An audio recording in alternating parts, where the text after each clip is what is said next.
Welcome back, ladies and gentlemen, to Adamast, the city of dwarves owned by Karl Hushwick, the city where right now Karl is trapped, surrounded by the Legion of Anya.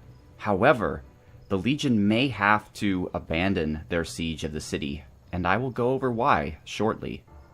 I'm Marcus Aurelius, and this is Age of Wonders 3, a roleplay campaign where you, the viewer, gets to make the decisions. And actually, I'd like to talk about that real quick, because not only has it been partially my fault in having to record too many episodes at once to really keep the council directly involved, but also when I do have a council episode, less and less people are voicing opinions. Now, that might be because we're late in the game and there's not too much for us to do. The overriding ethos of our empire is pretty clearly set, so the council right now has kind of faded in importance to more of an advisory body. As a result, that's exactly what's going to happen. I'm no longer going to have any council episodes where we put forward specific questions to the council. However, the members of the council, that being anyone who are watching these videos, can comment in the comment section and give any advice or opinion that you'd like. And I promise to read them all and debate them and mention them in the videos in more of an advisory capacity rather than an official vote capacity. Now, the benefits is that this will allow me to record more episodes more quickly and put them out more quickly, because this series has lasted quite a long time. There's still a ways to go, and that way we might be able to proceed a bit faster. So I hope you all are in agreement with that. By all means, give your advice and information in the comments about what you think. The next thing I would like to do is I would like to discuss the Warden, or the Ward, I should say, of Arctica. And luckily for us, ladies and gentlemen, it's been a while, but the Warden of Arctica, Kionanon, has written a missive, just like all the other wardens, about what life is like in this ward of Arctica. Now, before I get started, on a completely unrelated note, I just want to remind you that Kionanon is the head priest and avatar of the Lattice Maiden, who is a goddess of Aurelia devoted to berserkers and insanity. I'm just putting this out here before I read this to kind of, set the stage. Get you ready. Alright, so what does Kionanon have to say about the Ward of Arctica? Well, past the Frostfang, these mountains here, burdening ye old tribal shores, where once stood the great grazing of two empires, locked in a great human war, 3 cities, a border county, and a now abandoned wooden conclave fort, an old vibrant kingdom where the cold winds roar. To the south lies the trading city of Arcticana, home of the great Tutatigian embassy to the goddess of ice, as its name implores. Between the lands, nomads roam, taking shelter in towns' heads and temporary homes, cozy up with the many folks whom call this cold realm home. Yetade Bruiserhain courts, Nujk Latician Connats, whom trade and preach the more subtle religion of Lattice, and of course, the native Arctican clans. To the north lies the gilded city of Tamara's Fall, once a mess of wooded walls, now left sleeping, a cozy, simple, and charming place, mainly filled with veterans of wars past, to snore till eyes can't wake. Simple build and simplistic pace, where the everyman is his own king of place. Down the road is the Azure Shrine, taken by natives of Arctica's own sign, gilded as her vision inclines. Beyond, a fort, a dingy chilled place, a forgotten hold for influence sake. That's being referred to this fort here. Once, maybe, it had a soldier inside. Now it's only a snow wolf's paradise. Up the road, to Taker's north, up which bends to the land's decree, is the land of Stoican chivalry, Stoicana, a place of knighthoods of the Chevalier Knights, which Frigiberto himself took up to magically enchant and double knight. The orders are many, and clans clamor for more, as our lord readies for war and gore. These knights gallivant to incite them. Finally, though not deemed a city for fear of Dwemus's crusades of holy greed, comes through in Isthmus City. Not technically part of the ward, but I'll give it to Kyonanon. Why not? Let's hear what he has to say. Where we protect the borders of the holy dwarven Theone, native dwarven for theocrat. Being the home of engineers and warlust for absolutism for Dwemus's misdeeds, in which they might someday soon suckle away the need. 3 cities, a county that should be a city, and of course a fort abandoned for all but name. That is the wardom for which I continue to work even today. Ward title or duchy? I could ask to explain what it means, but humbly I rule in the name of Frigiberto. Long may he reign. All right, so thank you, Kyonanon. That was actually quite poetic. I can't say I understood every single word, but definitely it had a meter, a cadence to it that was very romantic and poetic, and I thank you so much for finally making it available to us, and you, gentle viewer, now understand a bit more of what life is like in the ward of Arctica, mainly cold and slightly insane, but a bit musical and poetic. Luckily for us all, Stoica has her influence on the northern part, and the city of Stoicana will bring a bit of order to the slight chaos of the Lattice Maiden's domains. Next, we have an update on the ward of the Valley of Knowledge, and its warden Ermanon wants to talk a little bit about how recent events in the world have affected the ward. What was once a place that quieted down was becoming abuzz with activity in the recent months. More monster hunters and airships were coming from Heraltasane in response to the war against Zoki and the increasing potential for conflict with the other leaders. As for Aquaresia, much excitement and debate had erupted, with the sudden appearance of new spells to research, the Alchemists' Guild, which had become the city's main research center, along with the observatory and, to a lesser extent, the Great Temple honoring Aquaresia. Because of the ties to the elements of water and air that these new spells have, the debate centered on the question of where these new opportunities came from. A number claimed that Aquaresia, god of harmony and togetherness, had blessed Aurelia with the opportunity both to help out in the current and coming conflicts and to thank the nation and its people for all they've done. Now, she's referring, of course, to the fact that Frigiberto has now been given access to 2 more spell schools, that being air and water, whereas before he only had access to the School of Earth. Others argue that it was Stoica, goddess of wisdom and defense, as Lord Frigiberto worships her. Some argued that it was actually Arctica, goddess of ice, cold, and tradition, based on the icy nature of some of the spells that could be researched. A few mentioned other potential gods, particularly the Great Wanderer, as thanks for accepting him into the pantheon. Woden as, because Anya the City Feller, who is in charge of the army at this time, worships him. And Helios, because the statues of progress that were built all over Aurelia honor him, to some extent or another, as Helios is the god of sun, light, and progress. Very few argued that no gods were involved, pointing out that Ignatius the Charged didn't seem to worship any specific god, or if he did, he keeps it a secret on who he worships.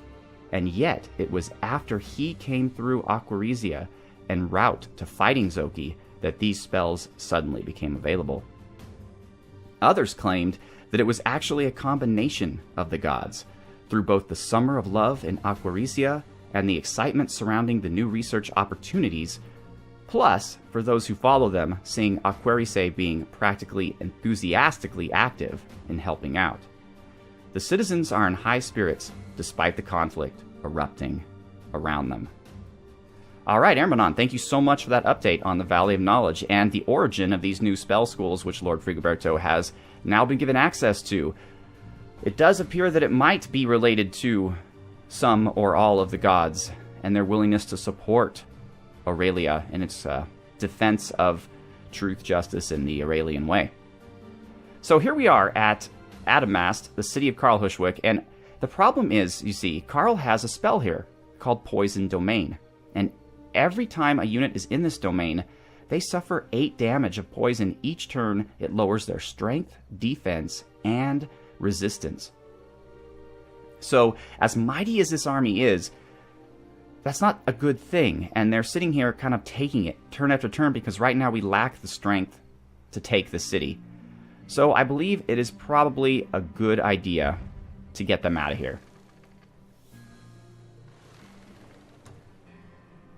Just for now, we will be back. We're just going to step outside of the boundaries of the domain.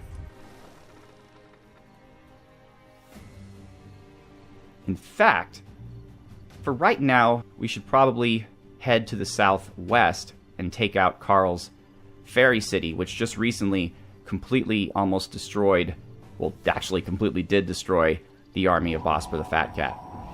Now, unfortunately, we are going to be stuck in this domain for one more turn. But we will do our best. I mean, it hasn't hurt us too much, just a little. Uh-oh. Well, the army, unfortunately, is slightly split up, but I don't think that's going to be a problem. And look down here, we even have a little wyvern fighting for Dwemus. Perhaps this used to be his city, since it is a city of dwarves, and perhaps he wishes it back. Let's actually get an update on what is going on diplomatically in the world right now. We, of course, are at war with Karl.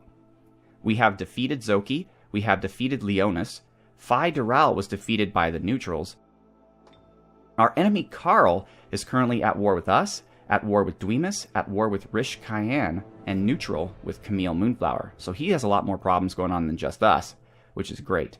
Dwemus, the Theocrat, has tried to get on our good side, and we are currently at peace, but because he is pure evil, he doesn't really match up with the governing ethos of Aurelia, and Stoica, for example, is not very fond. So we probably will never be peaceful with him, although we currently are not at war. He is currently at war with Karl, and that is all, really, except for... yeah, that's really it. I thought he was also at war with one of Camille or Rish Cayenne, but apparently he is not. Rish Cayenne, on the other hand, will not agree to peace with us, no matter how hard we try. Or, I'm sorry, he is at peace with us. He will not agree to an alliance. However, he is at war with Karl, and he is at war with Camille, and he has no contact yet, strangely enough, with Dwemus. And finally, we have Camille herself. She is at peace with us, although she is slightly evil, and she's incredibly suspicious of us, so we're never really going to be friends. She is neutral with Karl. She has no contact with Dwemus, strangely enough, but she is at war with Rish Cayenne, so that will keep her from going against us anytime soon. It appears that she has halflings, draconians, frostlings, dwarves, and humans in her empire. This might just mean these are all the races that are active in the world itself. I'm really not entirely sure, to be honest with you. There still is a frostling outpost that we could take, so the loss of Zoki's capital isn't going to hurt us in that effect. But yeah, I'm not really sure what this means. I guess this is the race that, the races that exist in the world, is all I can really tell. I'm not... No, but that can't be right, because the halflings in her empire really like her. No, this is how the different races feel about Camille Moonflower. I get it. So how do the different races feel about us? Well, the humans love us, and everyone else currently is content, which is good. We can handle that. So that is the diplomatic situation. Probably the reason why it's been slightly easy for us moving forward is because of these wars going on between the different powers and the fact that Karl himself is being attacked by pretty much everyone. So we have some new spells, but none of them are really good, unfortunately, in my opinion. Like, Arctic Empire is great if you're the Frostlings, not so good if you're the humans. Freeze Water could have some uses, so we're going to go with that. Farmeria, well, we all know what we're going to do with Farmeria. Farmeria just is Phalanx Central, and we finally have some money, so we can keep them coming. Alright, so we're going to leave our scouts there for the moment, but we're going to join them. Alright, so we have a full army here, coming to Rizel, or Rizel. We also probably, though, want to take on this Necromancer group, because they're the ones who conquered the city to begin with. Ignatius will attempt to do that. He'll lead 2 armies. And it shouldn't be too hard since this army is amazing with 4 Manticore riders. Although his personal army is not that good. Best that they stay with him, though, because the bonuses that he provides will help the weaker units more. The Manticores don't really need it. Then we have 1 Swordsmaster. He's going to go up and look at these items here. That was his purpose all along. And there are quite a few. Sneaky Bandit's Dagger. Well, that definitely should go to a Sneaky Bandit. And we don't have many of those. Actually, Bosper would probably be the one to get this, but he's currently indisposed. So we're going to... Because Narvek is just kind of sitting still, he's not really moving around, we are going to have him kind of hold on to items that we don't know what to do with as of yet. Heavy crossbow. I don't know. I'm not sure what kind of weapons Zoki has, but yeah, we're going to give everything to Narvek right now.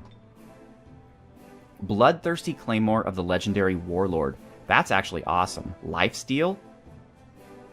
That is a great weapon. +4 melee strength. That should go to Anya. I know she already has a great weapon. I'll compare them and give her whichever one is best. Fire protection. That could go really to anyone. But for right now, let's give that to Anya as well. Urban Concealment, not that useful, so we'll give that to Zoki. Fallen Gurok's Warpants. Strong leg item. Blight weakness, +2 defense. Not that good. Not that good. We're going to give that one to Narvek. We might sell it, because I don't like Blight weakness. Okay, we have a Hellhound. It's kind of not thematic to give it to Zoki, since he's a Frostling, and a Hellhound, one would assume, is a bit fiery. And it's also vulnerable to frost. I'll give it to Narvek for right now, but Narvek has like a Wyvern, doesn't he? I don't know. Oak Branch Bow. Again, we might just sell a lot of these. We're getting to the point right now where we have way too many weapons. So all these are just going to go over to Narvek. Lightning Wand. Now what we need is another Holy Wand. Maybe I can make one at the Forge for Satura, since we accidentally sold hers. Let's just do this fast now. Nothing here is really exceptional. Oh, his inventory's full. Whoops. Alright. I guess... Who's our next most idle hero? I think Leonis has an open inventory. Longsword of Dire Penguin Slaying. That's a pretty cool sword, I guess. I think Gaspard. Shimmering Orb of Aldor. Why not, Gaspard? Inflict Dazzled.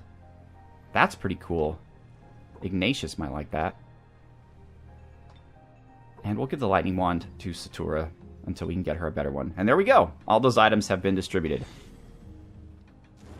This guy is just gonna wait here.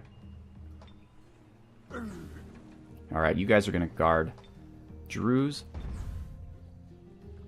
Alright, so the plan with these guys is to get them up to assist with Anya and with Karl. So we're just gonna head relatively northerly, staying outside of Dwemus' lands. Preston has a fairly weak army, but with all these guys backing him up, that should be okay. 4 Warbreed, 4 Phalanx. When we get closer to the coast, I'll split up the armies a bit better. And then we have Leonis here. He actually has a relatively strong army, but he's going to guard our interests down here.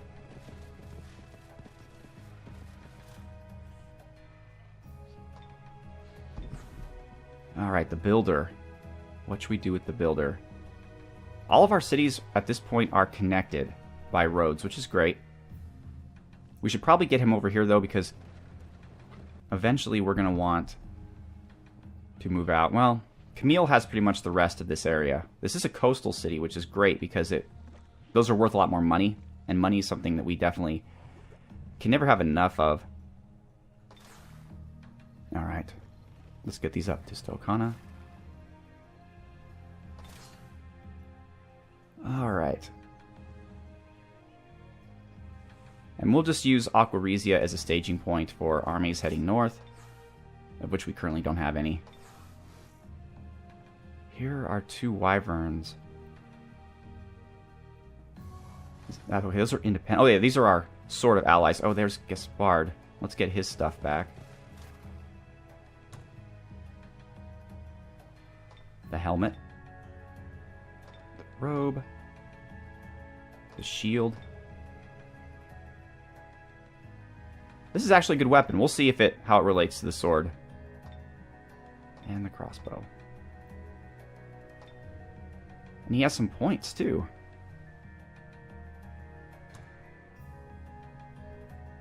Bloodbath. Frigoberto already has that. Shout of Intimidation. Does he have anything that will just help his troops a bit more? Or maybe just make him better. That might be good, too.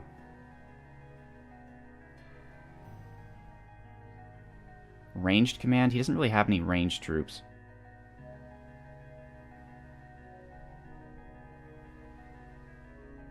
He doesn't really cast spells, Gaspard.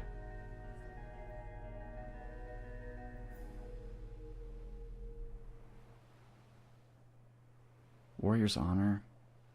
See, like, offensive formation? I guess. Toughness. Warrior's Honor. This will make him himself stronger with 1 defense and +1 melee attack. So it's basically the combination of these 2 things. Let's just give him more warrior. I see Gaspard as kind of being the kind of guy who charges into battle. He doesn't want to cast spells and buff his troops. He just wants to, you know, charge at the enemy. So let's make him strong. Perhaps he'll stay alive a bit longer that way. Alright, you 2 are just gonna... Whoa. Yeah, you 2 are definitely gonna go down here and help these guys. Because they might go straight for Ignatius, which, since these guys are 1/2 step behind, he's on his own with a relatively weak army. Actually, ooh boy, that was... Hopefully these 2 wyverns can make a difference, because that is not a fantastic situation. What are we doing here? Oh, Conqueror's Feast, okay. I was going to say, we might want to start summoning air elementals, as I've been told we can do that now.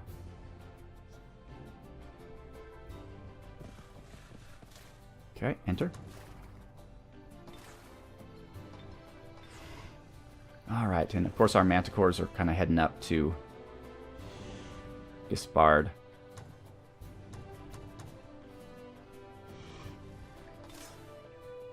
Another monster hunter. Can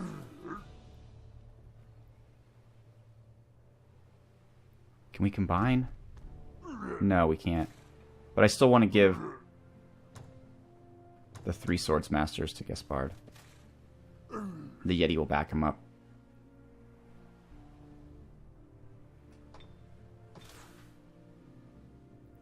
Alright, so what shall we do? Shall we aid Anya against Karl? That seems like a smart move. But we'll have to do that next turn. So we can get in our allies' domain. Warbreed.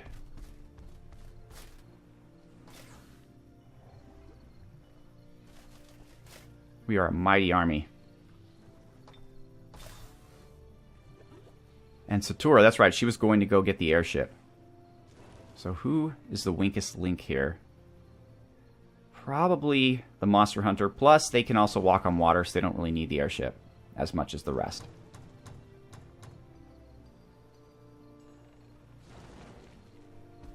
So we'll go here. And the airship will... Excellent. And we're going to head up as well. Whereas Hilda Mayflower and her team are already on their way. Our settlers are moving up here to settle somewhere in this area. This will add production, gold, and mana and knowledge. Not bad. This will add gold. 10 gold, 5 gold. So if he can just include both of these, we should be alright. Eventually, we'll grow to get the Magma Forge as well. Temperate wetlands. They're not perfect for us, but they're okay. Whatever. At this point, we're pretty much well-suited for every kind of terrain. We could build a city here, too. That'd be a nice city. In fact, let's get the builder up there to get a fort. That'll be helpful. Too bad you can't build a bridge that takes 2 steps. That's actually more like 3 steps, but still. This guy's going to head up to this bard. And I guess Frigoberto's going to join the fight now, because there, as we mentioned, there's few things for him to explore at this point. This one's been explored. Explored. Camille's kind of handling the exploration in the west. Not leaving us much. Alright, let's get Frigoberto some berries. Let's get him more berries. Nice. You've covered a lot of distance. We'll get some hit points. And we'll go up here. Look at that! Now we have this huge army here that's going to do some damage to somebody. And then we have Zoki.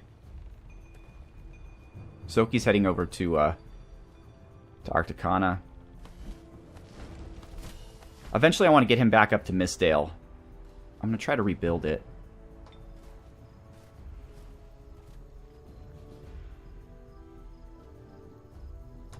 Do you still have move points? Okay. That's fine. We're going to keep you here to help the defense of Isthmus City.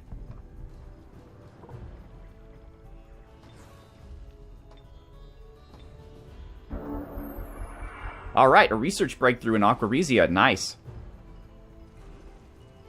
Conqueror's Feast is ready to cast, so let's cast it. I am going to... Oh.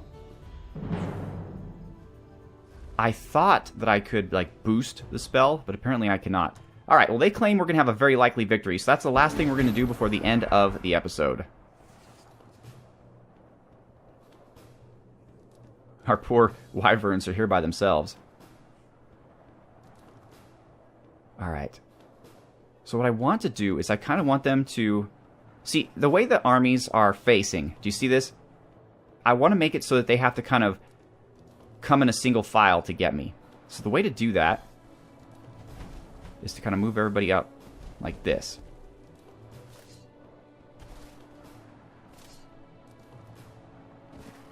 Although in this case it's kind of hurting us because it's also forcing us to get closer to them. Monster Hunters will go to the 4. Got to keep Ignatius safe. The cavalry can transform into knights at some point, which will be great. We do have a lot of mana. I don't think we're gonna need it though. I'm gonna save it just so we can cast some bigger spells.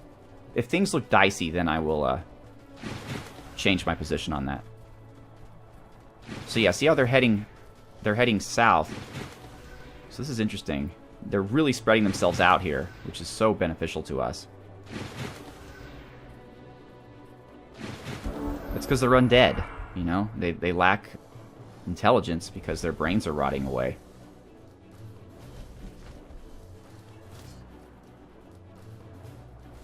Okay, you can get here. Cavalry will sit in front of you. Ignatius will be here as well. Swordsmasters are going to come up. Yetis. Yetis will stand in the front. They have a lot of hit points. And the cavalry will be right behind them. Excellent. I like how this is shaping up. Here come these guys.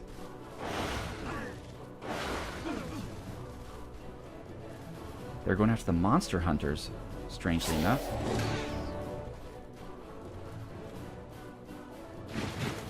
They're Tigrans. It's too bad. I don't think Trip Fields is with this army. I think he's with Anya. Or he might be with Ignatius. Either way. Actually, if he's with Ignatius, he is with this army. What am I saying? I forget. Trip moves around a lot. I'm not sure what army he's currently with at any given time. Alright. Swordsmasters. Yeah. Easily. Oh, look at that. They just completely massacred him. I love it. Alright. We're not close enough to get the full effect, but whatever. Ignatius. His chicken has like the best range ever. And cavalry. Actually, can we get... No, we can't get behind him, unfortunately, so it is going to have to be a frontal charge. Still, they did what we asked of them. Alright, let's move the Yetis up a little bit. Let's move this cavalry up a little bit. The Wyvern. And Wyvern number 2. Perfect. Perfect.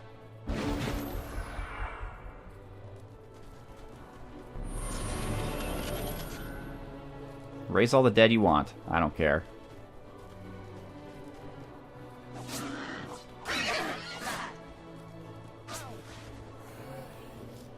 Alright, we have to worry about these guys just a little bit because they are resistant to physical damage, which is pretty much all we can do at this point. We're going to hit these guys from behind. That's what they get for taking Ignatius on. And then Ignatius, finish him off. Done. Alright, Monster Hunters, let's move you up.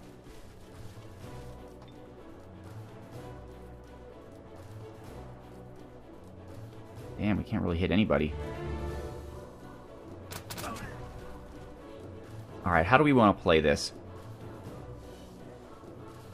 I wish Wyverns could, like, spit fire. That would be super useful. Alright, let's get behind these guys. They can fly, so they can't be... Or it's easy for them to flank. Done.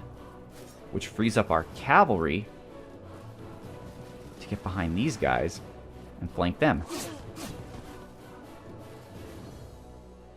Of course, now our cavalry is vulnerable.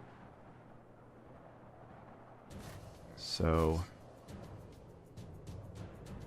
Well, you know, even with physical protection, we're still stronger than they are. So let's get rid of the reanimators first. Yetis can take these guys on. They were more than a match. Alright, we gained our Wyverns some experience. That was fantastic. Good work, all. Both Wyverns gained experience. Alright, wonderful. Alright, ladies and gentlemen, well, that will be the end of this episode. Next episode, we're going to follow up on this victory, and we're going to move against their home base, and we're also going to move up against Rizal. From there, there's not real much going on. This is pretty much an empty continent, which would be fun for Frigoberto and Ikara to come and explore, but for right now, for military purposes, it's probably in our best interest to head straight to Karl's city here, right across the straits from his capital. That seems like a smart way to do it. What a weird island. Like, it almost seems like someone did that purposefully. Like, I don't know if there's a spell that's like, dig a canal, and I don't know why you'd waste it on here, but that's what it kind of looks like. Regardless, I'm Marcus Aurelius, this is Age of Wonders 3. I'd like to thank you so much for watching. Have a good one.